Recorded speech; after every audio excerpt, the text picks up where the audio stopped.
Yo, what up? It's Air Moses, and this is the reaction to T Grizzly's first therapy session after prison and father's death on Viceland the Therapist.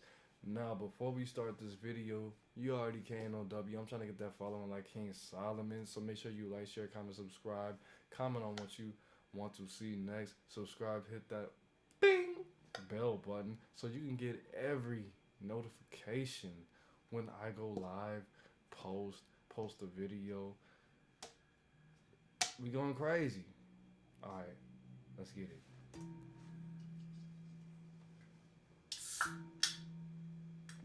I feel like I'm an elite chess player. And so I know when people say life is like chess, it's so many different meanings to that. Like, if me and you play chess, I can't plan a game. I can only go off your moves. See, that's how you know he's not an elite chess player, because that's not how chess works. So I try to stay sharp and make sure I know to stay 6 moves ahead. So when you do move, I can move accordingly to protect all my pieces. See, he probably said this later on in the interview, but that's not how you play chess exactly. Um, Chess is very much so a read and react game, but a solid defense. If you know what you're doing, we're not gonna go into that. Let's continue. Oh, for you guys who've never been, I'm not about to sit and review the 22-minute. We're gonna play at least half, but I'm not gonna sit here for 2 hours and review this whole video.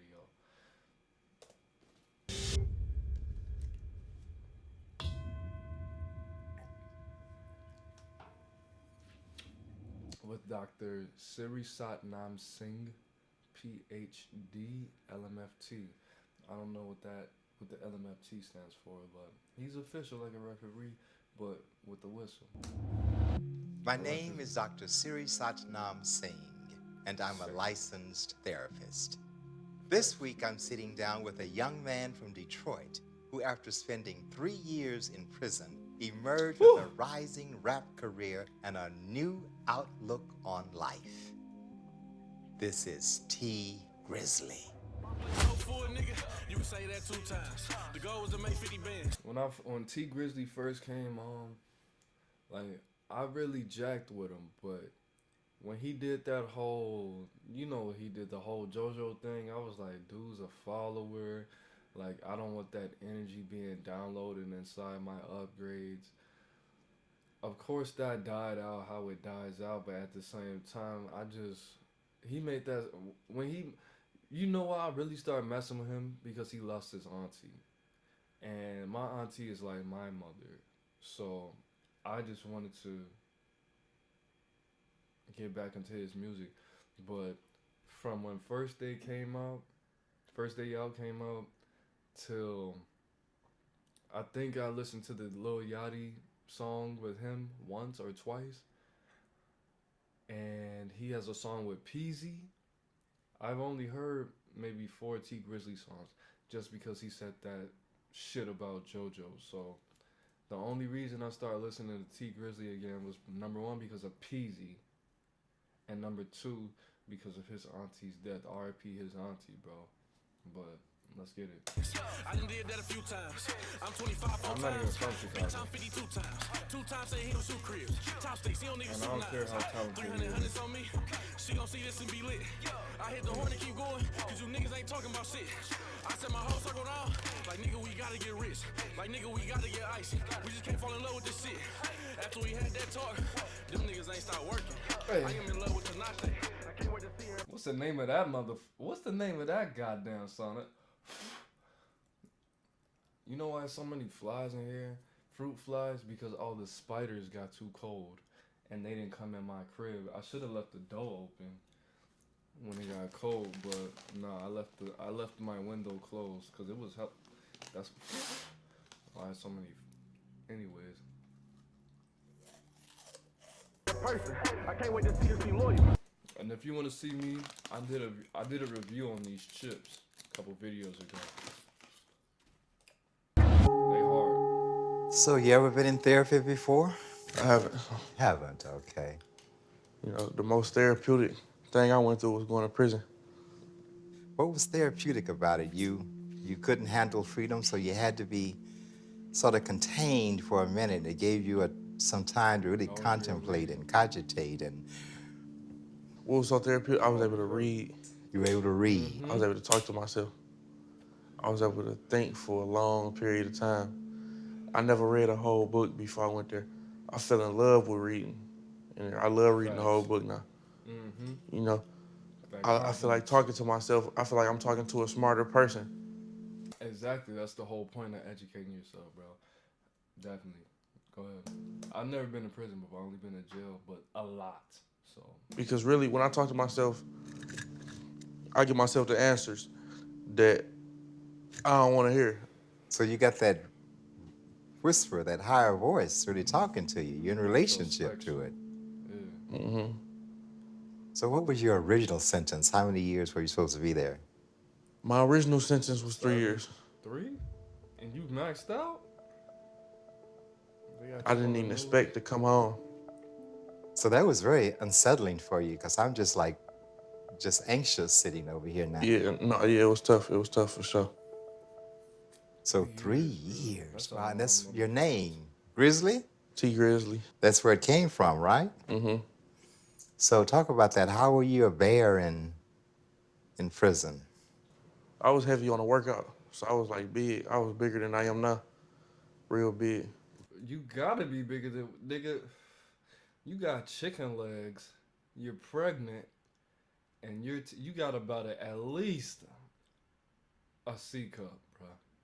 So I would hope that yeah, you couldn't have. He got some swole arms, but other that's probably not even swollenness. That's probably chicken broth, bro. What the fuck?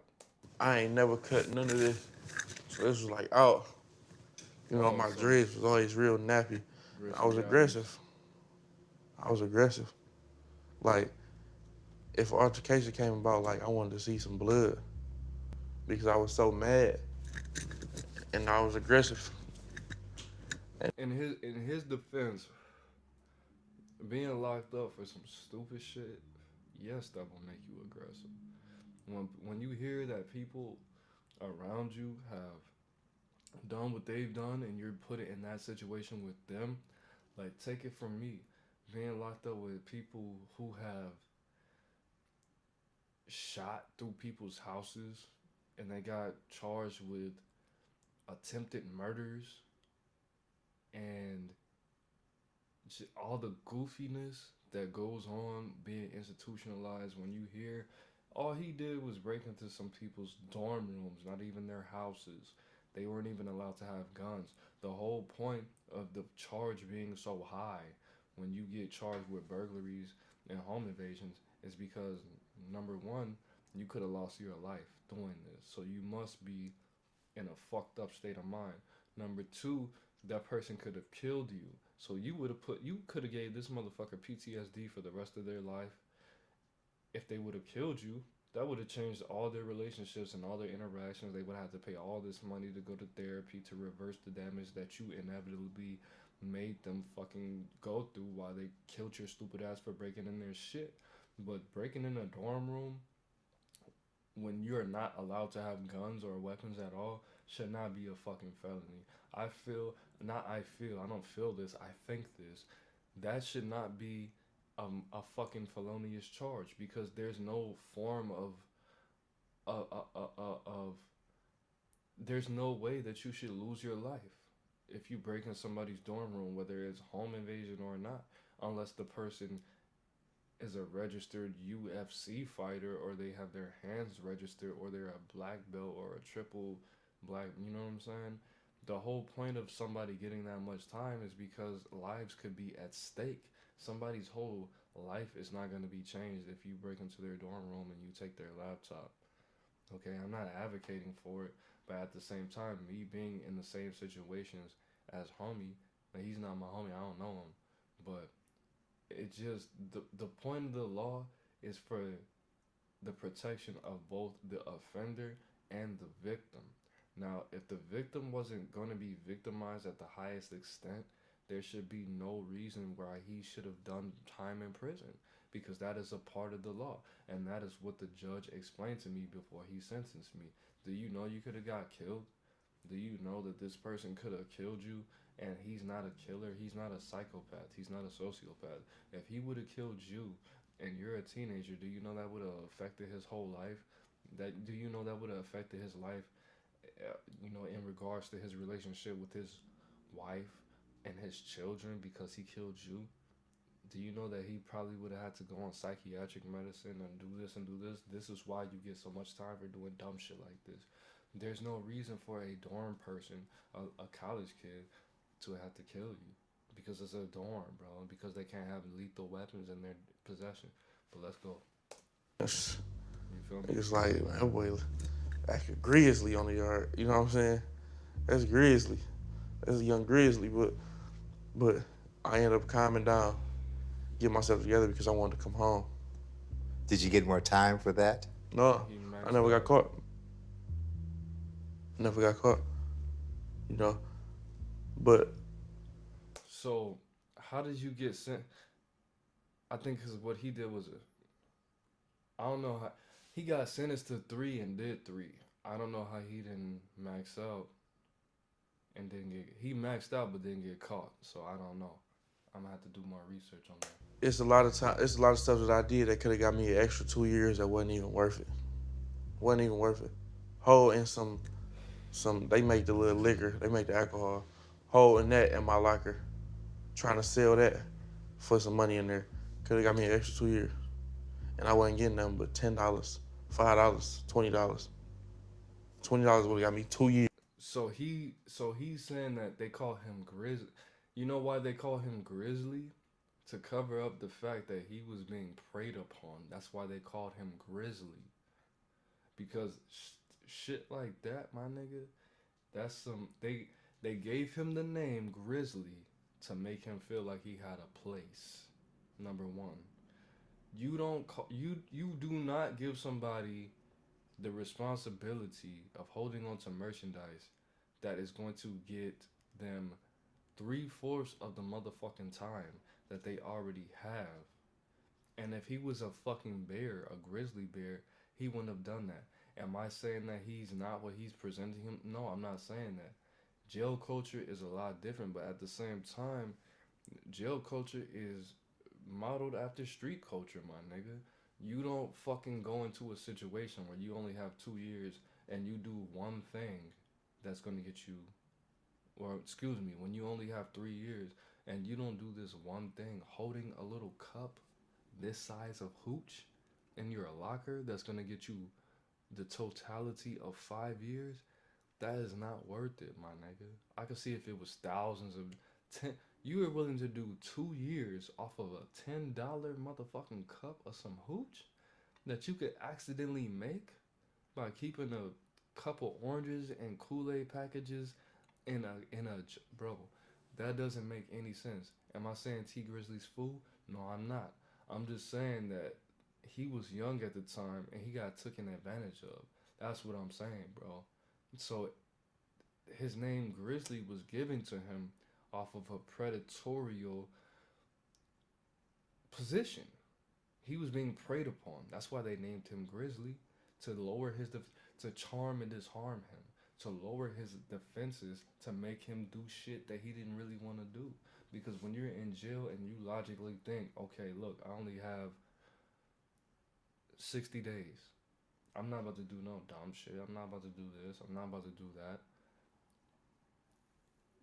That's some county jail shit. If you go in county jail and you don't know how long you're going to get, you've been in county jail for 30, 50, 60, 120 days, you don't know what you're going to get, then you start to wild out. But when you have a set time and a set date, no parole, he probably did the thing. He probably just didn't want to be on parole, which is smart for a lot of you motherfuckers. You don't need to be on parole. Just do the whole, just max out, because you know you can't go that extra year and a half. They probably gave him a year and a half, and he said nope, because I know I'm gonna get locked up. And if I get locked up, I'm gonna do some felonious shit and be in here for 7 years. That's probably what happened. But at the same time, bro, you don't put yourself in a position where you could do, 2 extra years for $10. $10 and a little bit of respect. And that's not even respect. Because I've been in that situation. That's not respect. And they called you Grizzly. This nigga's a Grizzly. No, nigga. They didn't perceive you as a Grizzly or they wouldn't have tried you like that. Okay? The small situation I was in, niggas asked me to cook for them. And when I cooked it, they didn't even give me $1 worth of food when I cooked it. And I could have got an extra 30 days. So I've been in that situation. I only got sentenced to 65 days. Niggas asked me to cook for them with the light bulb and do all of this and roll up the tortillas.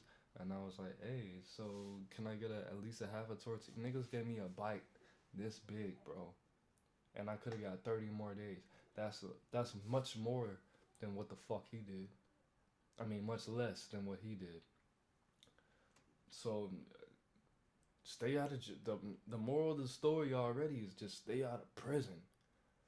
Stay out of prison. And he already doesn't have that cadence. He already doesn't have that energy about him that he was that he was just extra in it, with it, and committed. Just stay out. Just stay out of prison, bro, because this culture is not it. Let's just continue. Years. So again, about that therapeutic environment, it was also a form of control. You were controlled. So you were out of control before you went in. How were you out of control? What were you doing? I was out of control because it's like, I can do whatever I want to do, and there's a million things to do. Only thing that didn't make sense was sitting back and thinking. From the time I step outside, I can get into anything that you could think of. Talk about that. Going to break in the house, going to steal a car, going to buy a gun, going to shoot at somebody, going to fight somebody, going to up to a college to break in some dorms or talk to some females, going to the mall, spending the money that we made, getting fresh, selling drugs, all that type of stuff, going to the studio. That's what that's a part of what my mom always told me, bros. The most dangerous the most dangerous person in the world is an intelligent, bored black man. So much stuff. That was your life before you got your life contained and in control. Wow. Thinking about that now, what kind of feelings come up for you thinking about you used to be into that? For how many years were you into that? All my life, 20 years. 20 years. Yeah. The feelings that come back and the thoughts that come from thinking that was like, I could have really just died or got a long prison sentence, like a long, long prison sentence, or really lost my life. And then you came out and then went big. It's like something out of a movie. I'm like, whoa, hold on, I'm getting some crazy attention right now. Everybody talking about me right now. I'm getting calls in from celebrities, dudes I was just watching on TV. My social media get to going all the way up. And all this, I'm starting to get shows, booked, $10,000 shows. You know what I'm saying? Next thing you know, I got 70 million views, 200 million streams. It's very interesting. You went into jail and found your life. So you... Exactly. That's what I always tell people. You really were coming into a deep relationship with your life that seemingly now you have a beautiful life. I ride around my neighborhood. I see little dudes playing basketball.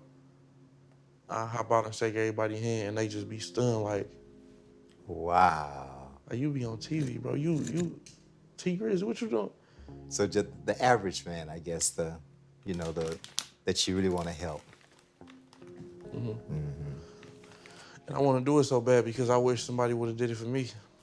I know I would have been the most grateful person in the world if somebody would have did it for me. See, that's what that Facebook meme.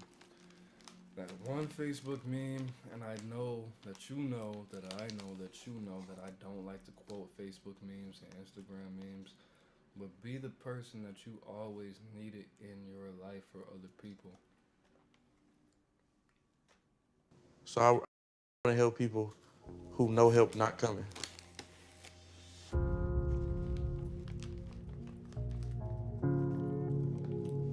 I was only exposed to 3 choices in my life. Go to work and come home every day.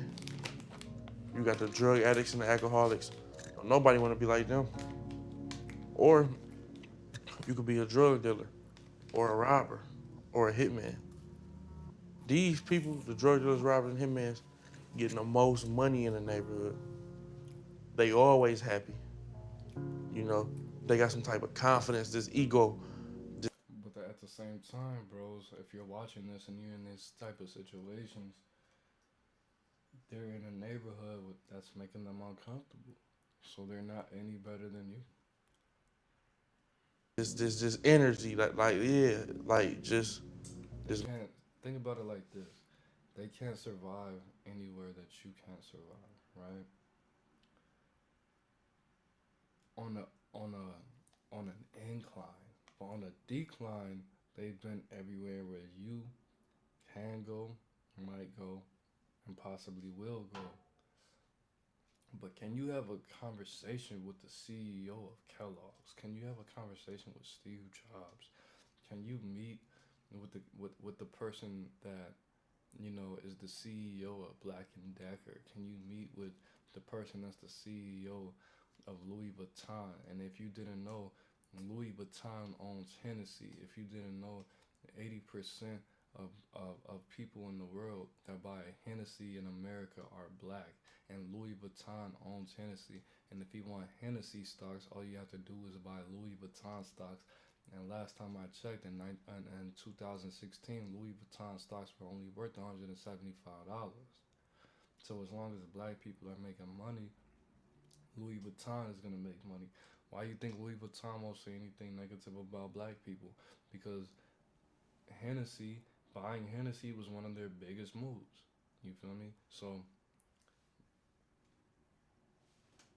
about themselves. They always fresh. They always got a whole bunch of money on them. All the girls want them. They always look the best. So out of them 3 options, I'm like, that gotta be the happiest life. That's the life I'm gonna choose. So for it to come to me being positive and motivational, like that wasn't, how did that come out of that? Were mom and dad there? Partially. It was all partial. Dad's gone. He is.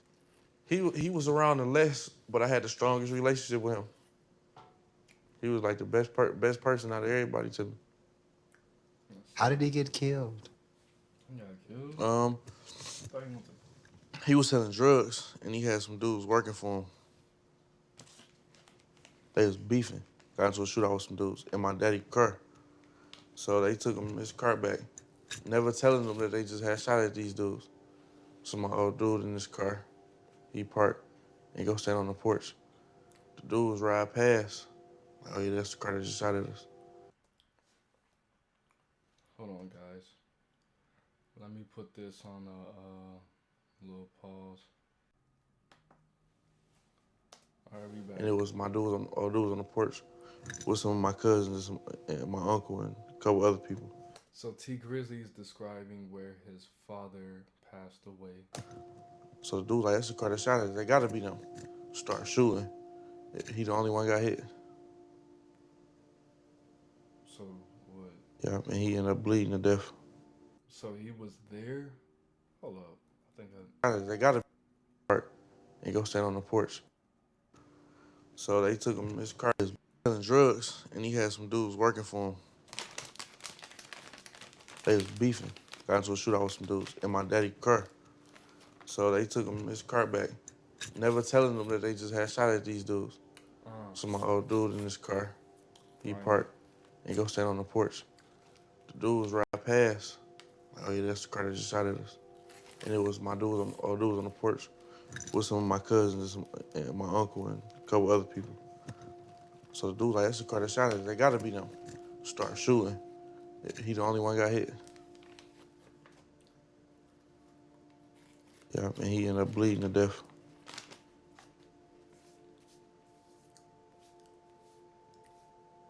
That's some setup. That's some setup type shit. Did you really grieve? Because if you do something first, that's some setup type shit.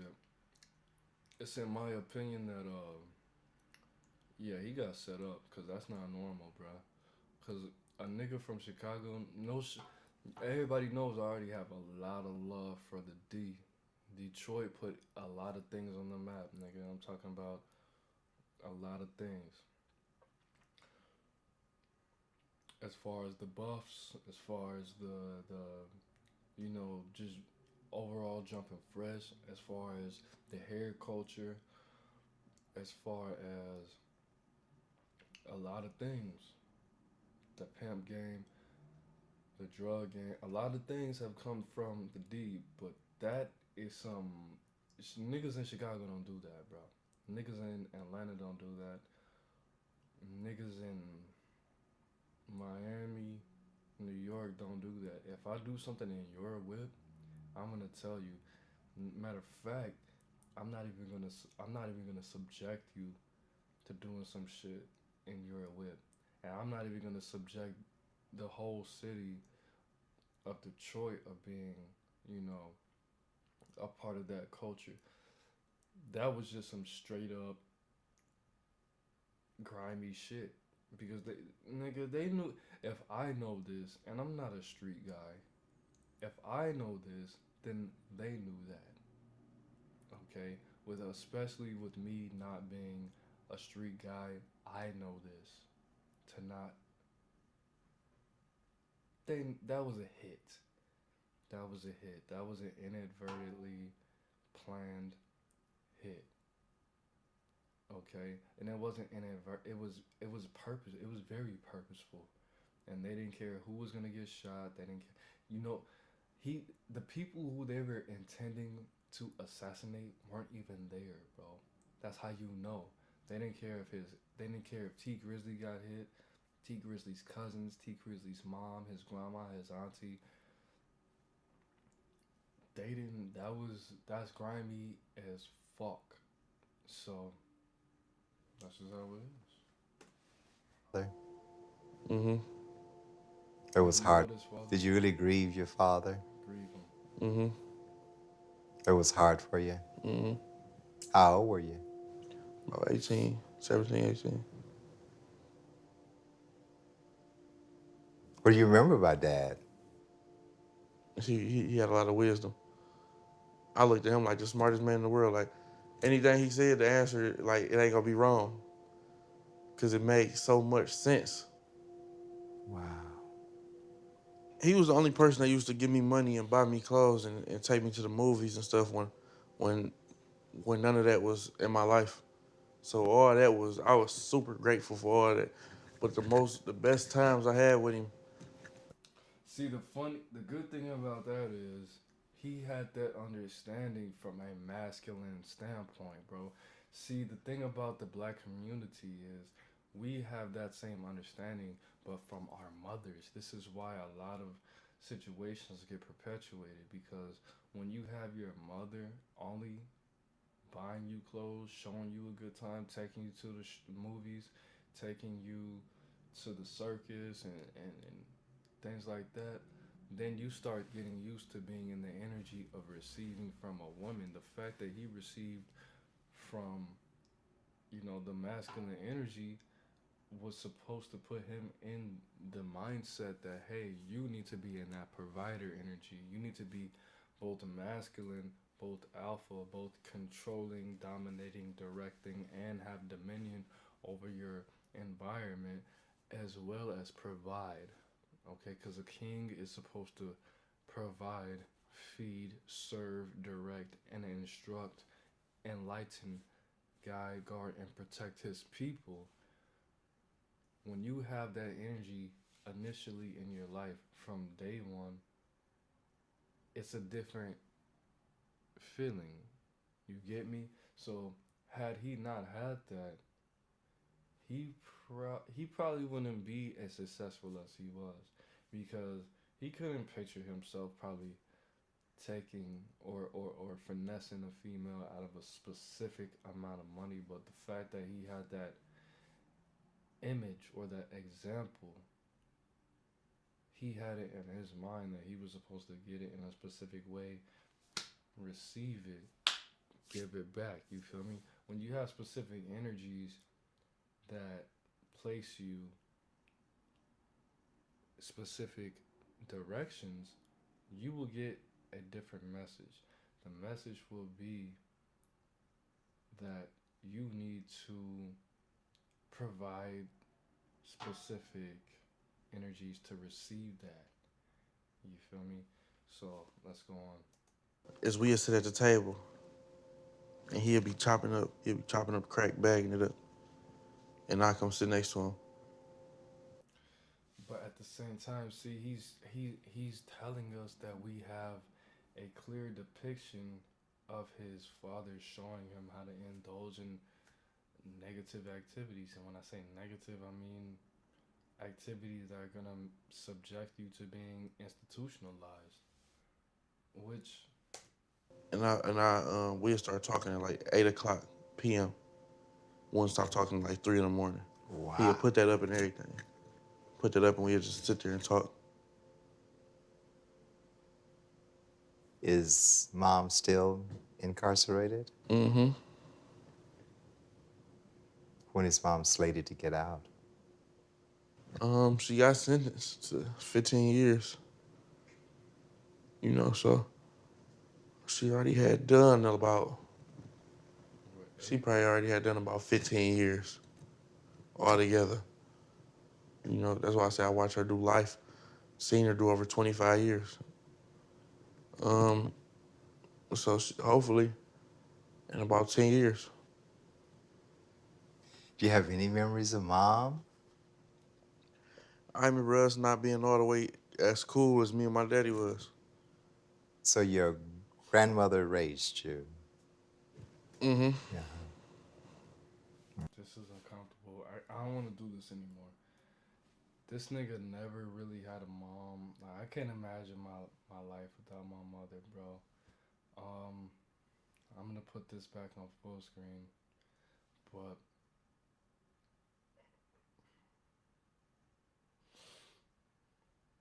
he saw his. He grew up without him. Like, damn, bro. Out of all that time that he's been alive, she already did 15. She's already been in prison for the last 5 years. She has 10 more years to go.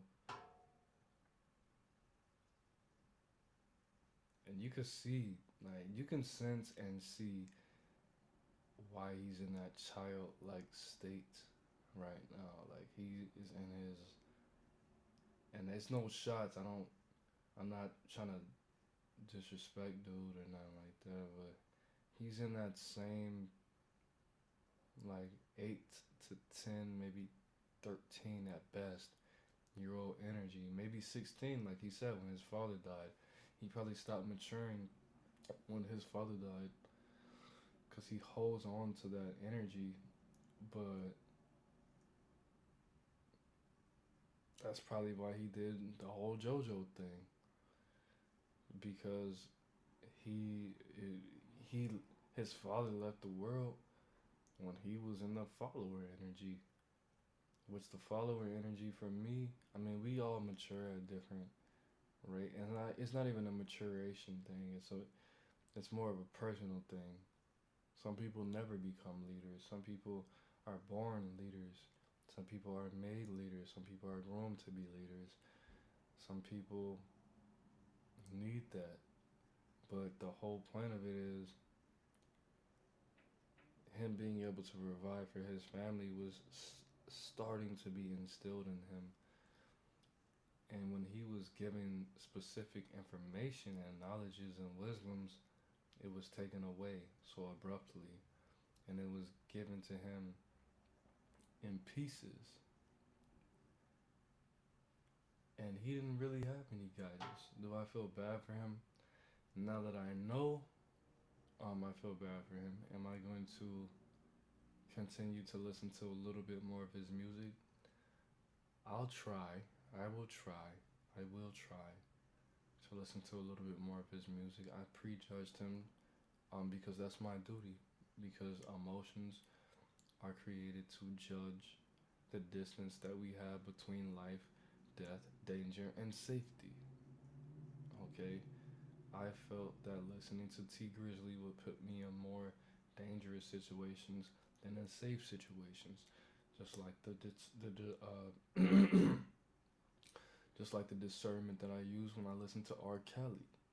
R. Kelly's music is more likely to put you in a state of danger than safety, just because the energy that he has about himself through his habits, his activities, and his lifestyle, he puts that into his music, and his music will invite that to you or the listener of R. Kelly's music, which will bring you to more of a vibration of danger than a vibration of safety. And that's just facts. I'm not making this up. Okay? But that's all that I would like to indulge in as far as T Grizzly's first therapy session after prison and his father's death. And I would like to say I'm the bang, you the bang, we the bang together. Make sure that you like, share, comment, subscribe, comment on what you want to see next. Because you already KNOW. I'm trying to get that following like King Solomon. And the only way that I'm going to do that is if you like, share, comment, positivity or negativity. Subscribe, hit that notification bell so you can get all the rest of the views and videos. And peace.